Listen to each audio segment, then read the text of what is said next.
Hey, lovelies, it's Rona. We're about to go round to round on the topic of Black Lives Matters.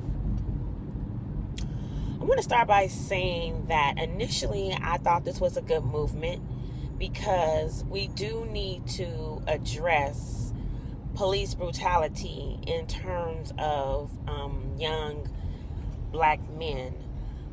It seems to be, since Trayvon Martin, it seems to be like every year, statistically shows every month that a young black man has lost his life at the hand of the police. Now, we know that the police are supposed to protect and serve. And I just want to say something that I started to do whenever I see a policeman or a fireman, even any service men. I thank them for their service, and a lot of times they are so shocked that I'm saying thank you, because I do want to thank them for their service. They do serve and protect, and not all police officers are bad. You have good apples and bad apples in any particular industry that you have. But my concern about the Black Lives Matters movement is, does Black Lives Matters only when there is a police who is non-black involved and then it's a young black male? Is that the only time Black Lives Matter? Because we have black people killing each other every day. We have crimes committed by each other every day. I'm speaking of a woman of color. And just recently here in Los Angeles, there was an incident. Two young men lost their lives, and the picture was circulating on Facebook of these two black males lying in the street dead, and their blood was running in the street. They wasn't even covered. I mean, it was a horrifying picture for me to even view. And I felt like, do we have any dignity left? Do we even care?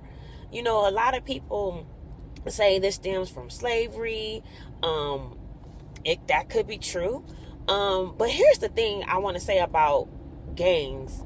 And I'm not saying that this situation was gang related. I don't know what type of incident it was behind it. It could have been behind the 100 days, 100 killings in the city of Los Angeles. For those of you viewing this video who don't know what I'm talking about, there was this decree, what have you, that went out in the city of Los Angeles saying that there was going to be 100 days, 100 killings. I'm not really that educated behind this situation, so I don't want to speak that much on it, but that's pretty much was word on the street, as we say.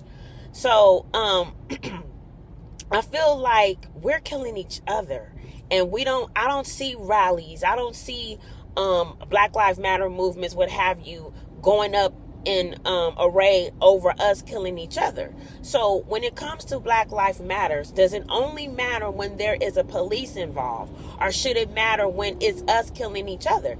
I have a nephew, I have brothers, I have a father, I have a lot of male friends who happen to be black, and I'm afraid for them. I'm afraid for them traveling on the highway. I'm afraid of them getting pulled over, and it's a police officer. It's no telling what can happen.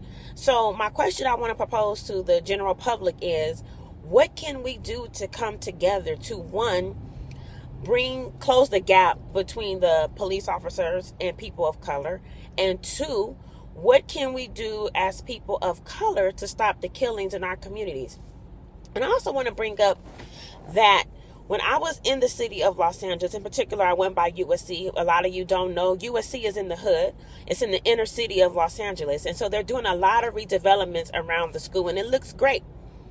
But when I was just driving in the inner city, I noticed that we have a lot of fast food restaurants, nail shops, tire shops, laundromats.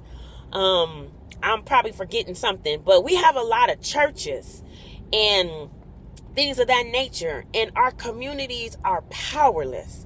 But when I go to maybe a higher income community, I don't see strings of fast food restaurants, nail shops, laundromats, tires, car shops, churches, and whatnot. I feel like the demographic layout is completely different from an inner city to a higher income community. And so another question I'm proposing, the third one, I guess it would be, is, so in the inner city, we got so many churches like right next door to each other. You'll have a church, liquor store, church. And I've traveled quite extensively in the United States, and I've seen the same schematic layout in the inner city of another state. It's the same thing. So what can we do to come together to start building better relationships and bridging the gap, especially for our young men? So again, as always, you guys hit me up, with your comments, questions. Let's really, really dialogue about this. This is something that we have to come together either in a symposium, a round table, and we got to really discuss this Black Lives Matters, because I'm really confused about this movement. Again, I think it's a great movement, but I want to know, does it extend when it's black on black killing as well? So I look forward to hearing from you guys. You guys have a blessed day. Talk to you soon.